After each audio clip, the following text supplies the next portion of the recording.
కొంచెం దేవుడు కావాలి. లేపోతే కొంతమంది ఎలా ఉంటారంటే క్రిస్టియన్స్‌లో గూడా కొద్దిసేపు ఉంటే హిందూ దేవుళ్ళ దగ్గరికెళ్ళి నేను అందరిని పూజిస్తా. మా దేవుడు అట్లా ఏం జేయలేదు. మా దేవుడు ఇట్లా ఏం జేయలేదు. మా దేవుడు అందరిని సమానంగా ట్రీట్ జేయమని జెప్పాడు. ఆ! అని కొంతమంది నా ఫ్రెండ్స్‌లో నేను నా ఫ్రెండ్స్‌లో నామకార్థ క్రైస్తవులను చూస్తుంటే నాకు చాలా సార్లు బాధ అనిపిస్తది. వాళ్ళెళ్లి టెంపుల్స్‌కెళ్ళి గూడా పూజ చేస్తా ఉంటారు. బొట్టు పెట్టుకుంటా ఉంటారు. ఎందుకు పెట్టుకుంటున్నావురా అంటే, లేదురా మన దేవుడు మంచోడు. చాలా మంచి దేవుడు. మరి ఏం గాదు. మన దేవుడు అందరిని ప్రేమించమన్నాడు. అట్లా ఇట్లా అని జెప్పి ఏదో కహానీలు జెప్తారు. అమాయకం అది. తెలియక. అసలు వాళ్ళ జీవితంలో ఒకసారి బైబిల్ ఓపెన్ జేయరు. మరి మనలాగా ఒక సత్య ప్రవక్త ఉన్నాడు వాళ్ళకి. ఒక పాస్టర్ గారున్నారు.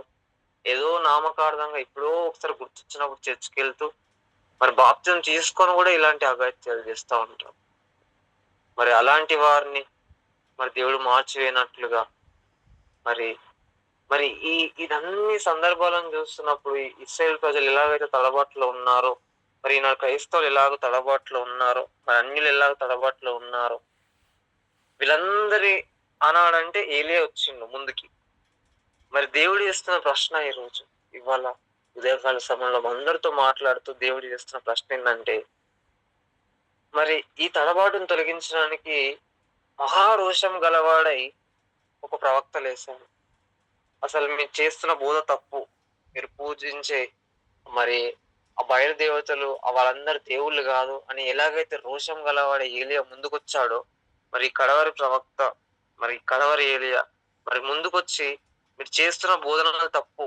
మీరు చేసేదంతా తప్పు అని అందరిని ఖండిస్తున్నాడు. ఆయనకు గూడా మహా రోషం ఉంది. మరి ఆయన పిల్లలమైన మనం గూడా మరి ఉదయకాల సమయంలో అందరం ప్రేరేపించబడి మరి ఆనాడంటే చాలా తక్కువ మంది ప్రజలున్నారు. చెప్పడానికి చాలా తక్కువ టైం పట్టొచ్చు. కానీ ఈనాడు చాలా మంది, చాలా దేశాలు మన ముందున్నాయి. అనేక రాష్ట్రాలు, దేశాలు, అనేక మంది ప్రజలు ఆ! క్రైస్తవుల్లోనే ఇంత క్వెషన్ మార్క్ ఉంది.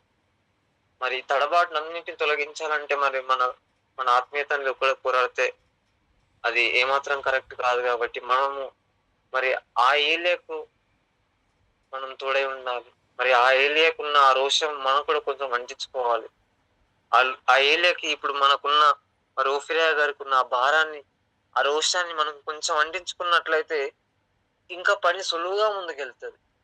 దానికన్నా సంతోషం ఇంకేం లేదు తాతయ్యకి. మనం ఇచ్చే ఆనందం ఏదో కోట్లిస్తాం, కానుకలిస్తాం దానికోసం ఎక్స్‌పెక్ట్ చేయడు గానీ, ఇలాంటి విషయాల్లో మనం మరి దేవుని పనిలో అతనికి తోడై ఉంటే చాలా సంతోషిస్తాం మరి.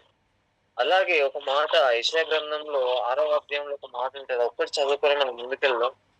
యెషయా మరి యెషయాకు ఒక దర్శనం వస్తా ఉన్నది.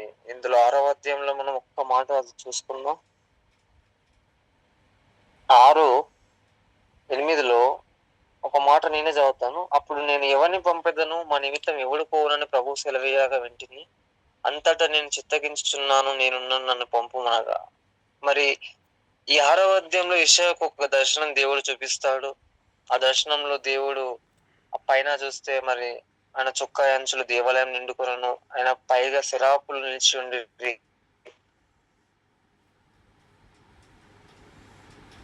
ఇంకా మరి దేవుడు ఒక క్వెషన్ ఏస్తాడు. దీనంతటి చూసి ఎవరిని పంపించాలి? నేను బయటికి ఎవరు నా నిమిత్తం బయటికెళ్తారంటే, యెషయా వెంటనే అవన్నీ చూసాక, దర్శనాలు చూసాక వెంటనే నేనున్నాగా ప్రభువా! ఎవరో ఎందుకు? నువ్వు నన్ను పంపు అని చెప్పేసి అప్పటికప్పుడు మరి రోషం తెచ్చుకుంటాడు. మరి యెషయా అంటాడు నేనున్నా గదా! నన్ను పంపు అని చెప్పి దేవుడి ముందుకొచ్చి నిలబడతాడు. మరి అలాగునే ఈరోజు దేవుడు మనందరిని అడుగుతున్నాడు. ఇంత పరిచర్య ఇంకా చాలా పెండింగ్‌లో ఉంది. మరి ఒకడే చేసుకోగలడు. కానీ మనం తోటి పనివారమై మనకు గూడా మనం పాలిభాగస్తులమై మరి ఓఫిరియా గారికి అండగా నిలిచినట్లయితే మనకి గూడా చాలా మరి ఆశీర్వాదకరం. మనం గూడా ఎవరి నిమిత్తం మరి ఆ పని నిమిత్తం ఎవరిని పంపాలి అని దేవుడు ఆలోచిస్తున్నప్పుడు మరి మనందరం గూడా ఈ ఉదయకాలంలో ప్రార్థన చేద్దాం. మరి ఆనాడు ఇశ్రాయేల్ యొక్క ఆ తలంపులు 2 తలంపులు ఉన్నప్పుడు ఏలియా రోషం గలవాడు ఎలాగ వచ్చాడో మనం ముందుకొద్దాం ఈరోజు. మరి ఇశ్రాయేల్ ప్రజల్లో ఉన్న ఆ తడబాటును తొలగించినట్లుగా మనం కూడా ఈనాడు క్రైస్తవుల్లో ఉన్న తడబాటును తొలగించడానికి ప్రార్థన ఒకటే కాదు, మనం వారితో తర్కించి వాదించి మరి ఏది సత్యమో మనం వాళ్ళకి నిరూపిద్దాం.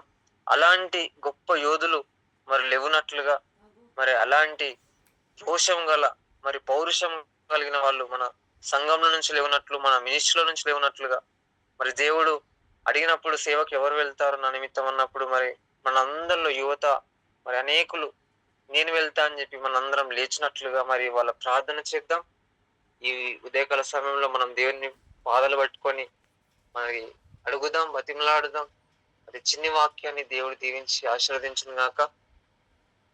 మరి ఈ సమయంలో మరి యెహోషువ అంశాల వారీగా ప్రార్థనలో ముందుకు నడిపిస్తాడు. ఈ సమయాన్ని యెహోషువ అప్పగిస్తాడు.